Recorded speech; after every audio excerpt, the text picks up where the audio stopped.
네, 시청자 여러분 안녕하십니까? 주말 뉴스 BGM원입니다. 이제 탄소 중립은 기업들에게 선택이 아닌 필수인 시대입니다. 이 에너지 절감을 위해서 우리 기업들은 어떤 기술과 제품을 준비하고 있는지 확인해 보겠습니다. 박나연 기자입니다. 농가의 신규 소득원이자 탄소 중립 에너지원으로 주목받고 있는 영농형 태양광. 모듈의 크기와 간격을 조절해 발전소 하부 농지가 농경에 알맞은 환경을 유지하게 해줍니다. 한화큐셀은 영농형 태양광 모듈에 더해 하나모티브 전기차 충전 사업, BIPB 등 총 6개 존으로 구성된 부스에서 다양한 제품을 선보였습니다. 특히 이번 전시에서는 건물 외벽재로 사용할 수 있는 태양광 모듈인 BIPBC 제품을 최초로 공개해 눈길을 끌었습니다. 최근 건물의 에너지 자립률을 높이기 위한 움직임이 커지는 추세에서 한화큐셀은 내년 하반기 출시를 목표로 양산형 제품 개발에 주력한다는 구상입니다. 지금 정부에서 시행하고 있는 제로에너지 빌딩 인증 의무화가 계속해서 이제 조금 앞당겨지고 있고 그 대상이 좀 넓어지면서 BIPB 제품에 대한 수요와 시장도 좀 확대될 것으로 기대하고 있습니다. LG전자는 지난달 출시한 멀티 VI를 소개하며 새롭게 탑재된 AI 기능을 강조했습니다. 제품은 한 공간에 있는 여러 대의 실내기를 각각 자동 제어해 전체 공간의 온도를 동일하게 유지합니다. 또 사람이 없어도 알아서 절전이 되는 등 에너지 효율을 높이는 효과를 낼 수 있습니다. 대표적인 기능인 AI 스마트 케어라는 기능을 통해서 건물의 공간과 상황을 스스로 학습해서 에너지를 24% 이상 절감한 획기적인 제품이라고 말씀드릴 수 있겠습니다. 사람들의 발길이 지나는 보도블럭. 얼핏 보면 일반 보도블럭처럼 보이지만 폐기물 소각재를 재활용해 만든 친환경 보도블럭입니다. SK 에코플랜트 전시의 핵심 내용은 순환경제, 저탄소 건설 재료로 만든 보도블럭 외에도 넷제로타운과 그린테크 등 4가지 테마 공간을 마련해 일상에서 자원이 순환하는 SK 에코플랜트만의 기술을 선보였습니다. SK 에코플랜트는 순환경제 활성화를 통해 넷제로시티를 완성한다는 구상입니다. 팍스경제TV 박나연입니다. 국내 상장지수 펀드 ETF 시장 규모가 어느 정도인지 아십니까? 바로 세계 3위입니다. 그만큼 많은 분들이 투자하고 있다는 건데요. 이 시장을 더욱 활성화하기 위해선 이 세대별 니즈를 적극 반영한 다양한 상품이 필요하다는 지적이 나오고 있습니다. 박현성 기자입니다.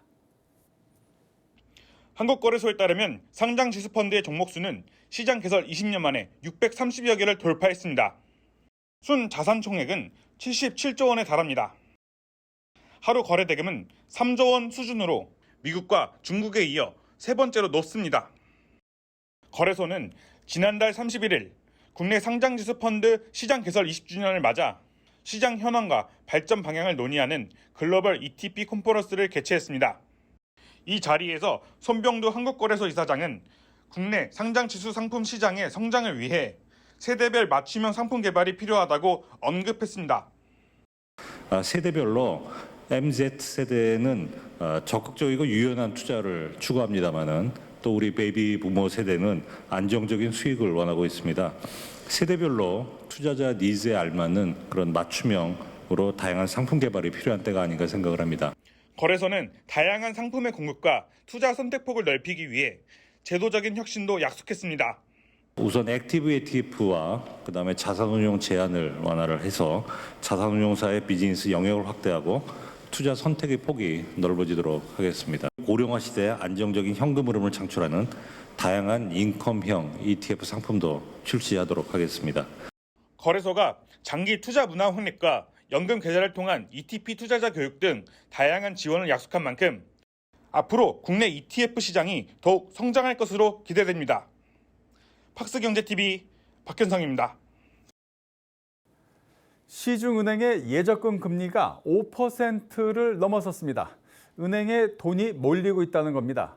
현장 분위기는 어떨지요? 김하슬 기자입니다. 은행 영업점을 방문하는 고객들이 부쩍 많아졌습니다. 다른 은행도 마찬가지. 금융소비자들이 고금리 예적금 상품을 찾아 은행으로 몰리고 있습니다. 한국은행의 빅스텝 단행으로 예적금 금리가 연 5%가 넘어가는 상황. 지난 8월 통화량은 9월보다 24조 원 넘게 증가했습니다. 금리 인상과 함께 예적금 가입자가 급증하면서 통화량도 꾸준히 증가하고 있습니다. 실제 5대 시중은행의 개인 법인 고객의 정기예금 잔액은 10월 말까지 808조 2276억 원을 기록했습니다. 전월 말보다 47조 7,232억 원이나 불어난 것으로 역대 최대 규모입니다. 특히 부동산과 주식 거래가 줄면서 자산가들의 뭉칫돈이 몰리고 있습니다. 지난 6월 말까지 저축성 예금 중 잔액이 10억 원 초과 계좌의 총 예금 규모는 787조 9,150억 원입니다. 지난해 말 대비 약 2.4% 불어난 것으로 이 역시 사상 최대 수치입니다. 또 같은 기간 저축성 예금 중 5억 원 초과 10억 원 이하의 잔액은 72조 6,440억 원, 1억 원 초과 5억 원 이하는 200조 3,410억 원입니다. 지난해 말과 비교하면 각각 5.1%, 3.2% 증가한 겁니다. 한국은행 기준금리 상승으로 인해 경제 전반적으로 변화가 잦은 상황에서 정부 정책에 발빠르게 대응하고 또 시의적절한 상품과 서비스 출시를 통해 고객들을 위해 지속적으로 노력하겠습니다. 이번 달 미국 연방준비제도는 기준금리를 0.75%포인트 올리며 4차례 연속 자이언트 스텝을 단행했습니다. 한국은행은 이달 24일 기준금리 인상 여부를 앞두고 있습니다. 이에 따라 은행업계의 소비자 유치 경쟁이 더욱 치열해질 전망입니다. 박스경제TV 김하슬입니다. 치킨으로 유명한 BHC그룹이 이번엔 수제버거 시장에 진출했습니다. 한우, 순댓국, 패밀리 레스토랑에 이어서 버거까지 영토를 확장, 글로벌 외식 리딩 기업으로 도약하겠다는 포부입니다. 박주영 기자입니다. 서울 강남 한복판, SPC가 운영 중인 미국 인기 수제버거인 쉐이크쉑 강남점 맞은편에 역시 같은 미국의 유명 수제버거 브랜드 매장이 문을 열었습니다. BHC그룹이 들여온 미국 샌프란시스코 대표 프리미엄 수제버거 슈퍼두퍼가 그 주인공입니다. 2010년 샌프란시스코에서 탄생하여 현재에는 미국 샌프란시스코와 그 근교에 약 16개의 매장을 운영하고 있는 샌프란시스코 로컬 브랜드로서 사실상 매장 수는 많지 않지만 최근 몇 년 전부터 미국 서부에서 가장 맛있는 수제버거로 손꼽히면서 최근에는 화두가 되고 있는 버거 브랜드입니다. 슈퍼두퍼 버거는 내추럴 비프 패티가 특징입니다. 사료를 먹이지 않고 호르몬제나 항생제 없이 방목해서 길러 스트레스를 거의 받지 않는 소의 프리미엄 비프를 사용했는데요. BHC그룹은 본연의 맛을 구현하고자 미국 현지 비프 패티 원료육을 그대로 사용하고 이를 위해 BHC그룹 R&D 연구원이 직접 미국 현지 패티 공장을 방문해 패티 가공 기술을 전수받았습니다. 뿐만 아니라 아우어 베이커리와 협업해 수제번, 슈퍼소스 등 대부분의 식재료를 현지와 동일한 규격과 시스템 적용을 위한 기술 제휴까지 마쳤습니다. 가격은 1만 원 초중반대로 쉐이크쉑보다는 비싸고 고든 램지 버거보다는 저렴합니다. BHC그룹은 앞으로 MZ세대 핫플레이스를 중심으로 슈퍼두퍼 매장을 지속적으로 확장해 나가고 글로벌 대표 외식 기업으로 성장해 나가겠다는 포부입니다. BHC그룹은 슈퍼두퍼 강남점을 포함해서 앞으로 계속 점포를 우리 확대할 생각이고요. 국내뿐 아니라 글로벌 외식 기업으로 성장하기 위해서 홍콩, 말레이시아, 싱가포르, 미국 등 해외 사업에 박차를 가하고 있습니다. 외식업계에 따르면 현재 국내 버거 시장 규모는 2013년 1조 9천억 원에서 지난해 4조 원 규모로 성장했습니다. 2016년 쉐이크쉑에 이어 올해 초 고든 램지 버거가 진출했으며 내년에는 파이브가이즈도 국내에 상륙 예정인 가운데 슈퍼두퍼가 성공적으로 시장에 안착할 수 있을지 관심이 집중됩니다. 박스경제TV 박주연입니다. LS 엠트론의 사업부에서 지난해 독립법인으로 새 출발한 LS 머티리얼즈가 울트라 캐패시터 단일 주력 제품으로 글로벌 시장에서 입지를 넓혀 나가고 있습니다. 올해 영업이익은 50억 원, 그리고 기업 공개, IPO 계획도 갖고 있습니다. 배석원 기자가 취재했습니다. 작업자가 활성탄과 도전제, 바인더 등 2차 전지 소재를 믹싱 설비에 밀어넣습니다. 다음 공정은 둘둘 말린 알루미늄 호일에 믹싱한 2차 전지 소재를 도포하는 코터 설비가 활약할 차례. 이렇게 만들어진 전극은 드라이룸에서 이루어지는 조립 공정 단계로 넘어갑니다. 이 드라이룸이라는 공간에서 조립을 하게 되고 아래층에서 만들어진 그 전극들이 양극과 음극, 그다음에 분리막들이 이렇게 건치가 돼서 소자가 만들어지는 과정이고요. 믹싱부터 쿼터, 프레싱 등 전극 제조 과정과 와인딩부터 슬리빙 등 조립 공정, 이후 성능 검사까지 마쳐야 비로소 울트라 캐패시터 하나의 셀이 만들어집니다. 제가 서 있는 이곳은 LS 머티리얼즈의 드라이룸입니다. 다양한 제조 공정이 끝나면 이렇게 대형 셀과 중형 셀로 만들어집니다. LS 머티리얼즈의 UC 생산 공장은 경기도 안양 1공장과 군포 2공장 2곳, 연간 대형 셀은 140만 셀, 중형셀은 600만 셀을 생산할 수 있습니다. 주력 시장인 풍력 발전을 비롯해 중장비, 운송, 공장 등 글로벌 시장에서 UC 제품의 적용 시장도 커지고 있는 상황. LS 엠트론의 사업부서에서 독립한 지 2년째 안 됐지만 고객사와 주문량이 늘면서 올해는 50억 원의 영업이익을 올릴 것으로 기대하고 있습니다. 지난해 영업이익의 2배 이상입니다. 첫 해 매출이 353억에 영업이익이 26억. 그다음에 올해는 지금 저희가 지금 현재 추세로 가면 무난히 매출은 400억 넘어갈 거고요. 영업이익은 거의 50억까지 나오지 않을까 그렇게 예상을 하고 있습니다. LS 머티리얼즈는 앞으로 UC 제품 시장도 점차 확장될 것으로 예상된다면서 기업 공개 계획도 갖고 있다고 설명했습니다. 팍스경제TV 배성원입니다. 자, 리포트 보셨는데요. 이 LS 머티리얼즈 취재한 배성원 기자와 좀 더 이야기를 나눠보겠습니다. 배 기자, 이 공장 현장 취재를 다 하고 왔는데요. 보니까 LS 머티리얼즈 상장 계획을 가지고 있다고요? 네, 그렇습니다. LS 머티리얼즈 홍영호 대표는 시기의 문제이긴 하지만 분명히 상장 계획을 갖고 있다고 했습니다. 그 시기가 빠르면 내년도 될 수 있다고 했는데요. 관련 인터뷰 내용 들어보시죠. 상장 계획은 당연히 가지고 있고요. 예, 그래서 지금 그 시기나 뭐 방법론이나 그런 거는 계속 본사하고 조율 중이고, 근데 지금 뭐 아시다시피 시황이 워낙 안 좋지 않습니까, 지금. 그래서 뭐 그러다 보니까 글쎄요, 시점을 어떻게 잡아야 될지는 제가 정확하게 말씀드리기 좀 힘들고요. 분명한 거는 당연히 IPO 계획 가지고 있고, 뭐 가장 빠르게 하면 뭐 내년에도 가능하지 않을까. LS 머티리얼즈의 홍영호 대표이사 인터뷰 내용 짧게 좀 들어보셨는데요. 빠르면 내년에도 상장할 수 있다, 이런 입장이에요. 근데 LS 머티리얼즈 지분 구조 어떻게 됩니까? 네, 현재 대략적으로 보면 LS전선이 50%, 그 외에 나머지가 재무적 투자자 50%로 되어 있습니다. 좀 더 자세히 들여다보면 재무적 투자자들은 KV 1호 투자, KU 투자 등으로 구성이 되어 있습니다. LS 머티리얼즈의 전체 주식 수는 5,282만 6,223주인데요. 이 중 LS전선이 2,641만 3,112주를 쥐고 있습니다.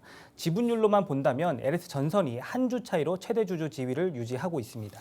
LS전선의 자회사입니다. 자, LS 머티리얼즈. 그 발자취를 한번 확인해 볼까요? 네, 그간 LS 머티리얼즈의 발자취를 보면요. 2005년에는 LS 전선에 있었습니다. 전자부품사업부의 UC 사업팀으로 처음 시작을 했고요. 이후 2008년에는 LS 엠트론이 LS 전선에서 분리되면서 그때 UC 사업팀도 LS 엠트론으로 재편됐습니다. 이후 물적 분할을 통해 2021년 1월에 LS 머티리얼즈로 분사해서 나오게 된 겁니다. 현재 LS전선이 최대 주주가 될 수 있었던 건 2021년 2월경에 LS전선이 70억 원을 투입해서 LS 엠트론의 머티리얼즈 지분 100%를 가져오면서 이루어진 거고요. 현재 지분 구조는 다수의 유상 증자를 통해 이루어진 겁니다. 네. 자, 이제 주력 제품 이야기를 해보겠습니다. 먹거리죠. 자, 울트라 캐패시터, 그죠? 그게 UC. 이 제품은 어떻게 이제 설명이 되는 겁니까? 네, 울트라 캐패시터 역시 충반전이 가능하기 때문에 2차 전지 범주 안에 포함된다고 볼 수 있습니다. 실제로 공정 과정도 비슷합니다. 다만 2차 전지 리튬이온 배터리와 적용 범위와 쓰이는 용도에서 차이가 있는데요. 전기 자동차에 탑재하는 2차 전지 배터리는 리튬이온 배터리이지만 LS 머티리얼즈가 생산하는 울트라 캐패시터 UC라는 제품은 주로 풍력 발전 터빈이나 크레인 등 운송 중장비에서 쓰이기도 하고요. 반도체 공장 등의 비상 전력 장치 등에도 쓰이고 있습니다. 그러니까 강한 전력 에너지가 필요한 곳에 주로 쓰이는 겁니다. 그 풍력 발전기에는 날개 방향을 틀 때 많은 양의 에너지가 필요한데 그때 UC 전력이 힘을 발휘하고요. 크레인이나 트램에서도 활용이 됩니다. 또 활용 범위도 계속 확장하고 있는데 회사는 우선 풍력 시장을 중심으로 제품 매출이 늘 것으로 전망하고 있습니다. 네. 기존의 전통적인 풍력의 강자들은 다 유압식입니다. 전동식이 아니고. 그 전동식에 저희가 UC가 들어가는데요. 향후에 이게 부품 자체가 굉장히 심플하면서 메인테넌스가 용이하기 때문에 기존 고객사들도 그쪽으로 전동식으로 많이 돌아갈 거라고 보고요. 그러면 당연히 이 UC도 그 시장의 변화 추세에 따라서 당연히 혜택도 들지 않을까 그렇게 지금 보고 있습니다. 전기 자동차와 다른 분야에서의 이제 그런 배터리 사업부, 그렇죠? 충분한 이제 시장 경쟁력을 가지지 않을까 이런 생각을 해보는데, 자, 올해 매출은 400억 원, 영업이익은 50억 원 달성이 가능하다 이렇게 보고 있는 거죠. 고객사는 어디입니까? 네, 국내보다는 해외 쪽 기업으로 이루어져 있었는데요. 대표적으로는 스위스의 ABB 기업이나 미국 리차드슨, 독일 지멘스 등 400여 개 기업이 유시 제품에 공급을 하고 있습니다. 지금은 안양과 군포의 생산 공장 2곳을 운영하고 있는데 향후 고객사와 주문량이 더 커지면 공장과 설비 확장도 계획을 하고 있습니다. 회사는 추가 증설이 필요한 시점을 2024년쯤으로 보고 있습니다. 네. 자, LS 머티리얼즈 현장 취재하고 온 배석원 기자와 함께했습니다. 수고하셨습니다.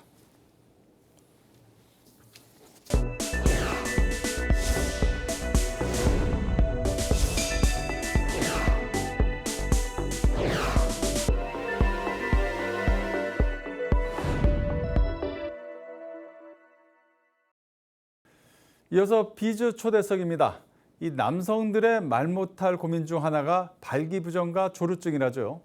이 치료가 한결 효과적으로 될 것으로 기대되고 있습니다. 특히 이 발기부전 치료제 시장은 크게 형성돼 있지만 조루증 치료제 시장은 전무한 상황에서 CTC 바이오가 조루증과 발기부전 모두를 치료할 수 있는 시장을 개척했습니다.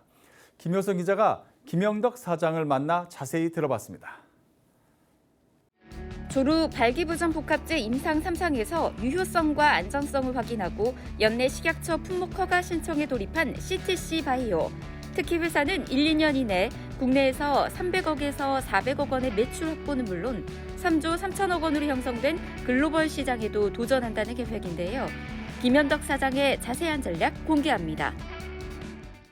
대부분이 조루증을 가지고 있음에도 불구하고 이게 밝기 좀 어려운가 보니까 발기부전 치료제를 처방받아서 발기부전 치료제 시장이 전체 시장인 것처럼 돼가고 있어요. 그래서 저희가 조루증하고 발기부전을 동시에 오는 환자들의 그룹을 생각을 해본 거예요. 그랬더니 발기부전보다도 조루증에 대한 부분에 대한 의지들이 굉장히 컸어요. 그래서 그 조루증하고 발기부전 치료제인 비아그라, 히알리스 이런 것들을 접목시켜보자고 해서 저희가 좀 오래전부터 그 부분에 대한 부분이 쉽지는 않았지만 진입을 한 거죠. 근데 그것이 굉장히 좀 의미 있는 그런 3상 결과가 잘 나왔고요. 3상 결과까지 성공적으로 잘 받았습니다. 그래서 지금 현재는 이제 CTD라 그래서 국제통일문서에 그거에서 식약처의 서류를 지금 준비하고 있고요. 그 작업이 거의 마무리되면 올해에 이제 식약처에 진입하는 거는 문제 없을 것 같고요. 내년 상반기에는 제품이 나올 것 같습니다. 그리고 올해 4월에 동구바이오하고 같이 공동 브랜드화를 진행하는 것으로 협약을 이미 맺은 상태입니다. 그렇기 때문에 나오게 되면 두 회사만이 팔 수 있는 유일한 약이 되고요. 일단은 국내 시장에 먼저 런칭을 하고요. 그리고 국내의 임상이나 이런 것들이 세계적으로 좀 인정받는 추세가 자꾸 되고 있어서 해외 진출도 매우 밝다고 보고 있습니다. 그래서 이제 해외 시장도 현재 몇 곳 이렇게 컨택을 준비하고 있고 그런 단계로 출장을 많이 다니고 있습니다.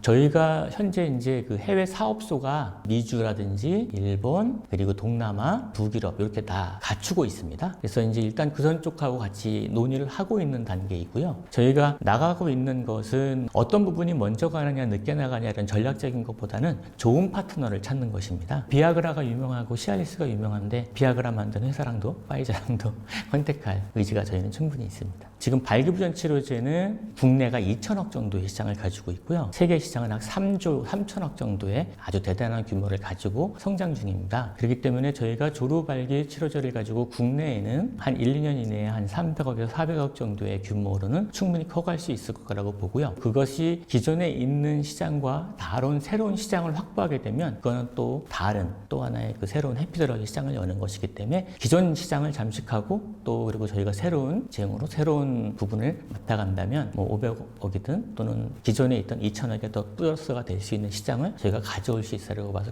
전망이 매우 높다고 보고요. 해외에도 기존의 비아그라나 여러 가지 개발한 그런 회사들과 콜라보를 통해 가지고 저희 제품의 특징을 활용한다면 충분히 어필할 수 있을 것이라고 봅니다. 자기주도 학습이 교육업계의 화두로 떠오른 가운데 이 비상교육이 메타인지 기반의 스마트 학습 시스템이죠. 비상 온리원을 공개했습니다. 스스로 부족한 부분이 무엇인지를 깨닫고 어떻게 보완해 나가야 할지를 찾도록 하는데 초점을 맞췄습니다. 박주영 기자입니다. 내가 무엇을 알고 있고 무엇을 모르는지를 구분하는 능력 메타인지. 비상교육이 메타인지를 기반으로 완전한 자기주도적 학습 능력을 발휘할 수 있도록 도움을 주는 스마트 학습 시스템 온리원을 선보였습니다. 기존의 학습 한계를 뛰어넘기 위해서는 스스로 취약점을 찾고 부족한 부분을 보완해 자신의 것으로 만드는 과정이 필요하다고 본 때문입니다. 결국 스마트 러닝이 학습 효과를 말해주려면 다양한 학습 내용들을 인풋하는 것뿐만 아니라 학습한 내용들을 스스로 구조화하고 그것을 할 수 있는 능력을 만들어주는 구조, 시스템이 되어 있어야 되지 않을까 하는 깊은 생각을 하게 됐습니다. 비상교육은 메타인지 학습 이론을 온리원에 구현하기 위해 인공지능을 중심으로 몰입형 인터랙션 콘텐츠, 음성을 시각화한 기술, 애니메이션 등을 활용한 학습 콘텐츠를 개발했습니다. 학습 관리에 있어서도 강의 수강 여부와 출석률, 진도율 등을 따지는 게 아니라 배운 걸 알고 있는지를 시작으로 부족한 부분을 스스로 깨닫고 있는지와 이를 어떻게 보완해 나가야 할지를 함께 고민합니다. 공부를 몇 점 맞았다, 틀렸다의 내용뿐만 아니라 아이가 학습하면서 느꼈던 감정들, 표정들, 동공의 위치들 이런 것들을 다 데이터를 기록해서 누적 관리합니다. 그래서 아이가 어떻게 성장했는지 과정들을 다 트래킹해서 그 내용들을 코칭 선생님들한테 제공해줘서 아이들이 학습 결과 외에 학습 과정에서 느꼈던 감정까지도 다 피드백할 수 있게 해주고 있고요. 비상교육은 앞으로 온리원을 조금 더 정교하게 다듬어 해외 진출에 나설 계획인데요. 온리원 출시를 통해 내년 매출 1,200억 원을 달성하고 2026년에는 20만 명 이상의 회원을 유치하겠다는 포부를 밝혔습니다. 팍스경제TV 박주연입니다. 전기차 시대를 맞이함에 따라 이 완성차 업체들이 자신들만의 기술력을 담은 전기차 전용 플랫폼 개발에 분주합니다. 아우디도 예외가 아닙니다. 이 전기차 전용 플랫폼인 MEB 기반의 첫 모델을 국내에 선보이는데요. 어떤 차인지 김홍모 기자가 짚어봅니다. 오늘 제가 타볼 차는 아우디의 전기 SUV Q4 e-tron입니다. Q4 e-tron은 지난 2019년 초에 선보였던 컨셉카 디자인을 그대로 양산 모델에 구현했는데요. 인테리어 구성도 여타의 차와는 다른 미래차 느낌을 물씬 풍깁니다. 앞열에 앉았을 때 드는 첫인상은 전방 유리각이 눕혀지듯 길쭉하다는 느낌을 줍니다. HUD가 있는 운전대 앞쪽 공간이 평평하게 펼쳐져 있는데요. 이 높이가 측면의 유리창 프레임과 같은 높이로 이루어져 간결한 디자인 통일성을 이룹니다. 기어 노브가 위치한 센터 콘솔은 흑요소 느낌의 재질로 버튼들을 최소화했고요. 센터 패시아 디스플레이는 운전자 쪽으로 틀어져 있는데 각도가 운전 중 화면을 바라볼 때 빛번짐 현상 없도록 꺾여 있습니다. 계기판은 동급의 전기차 모델과 비교할 때 좀 작은 사이즈로 이루어져 있습니다.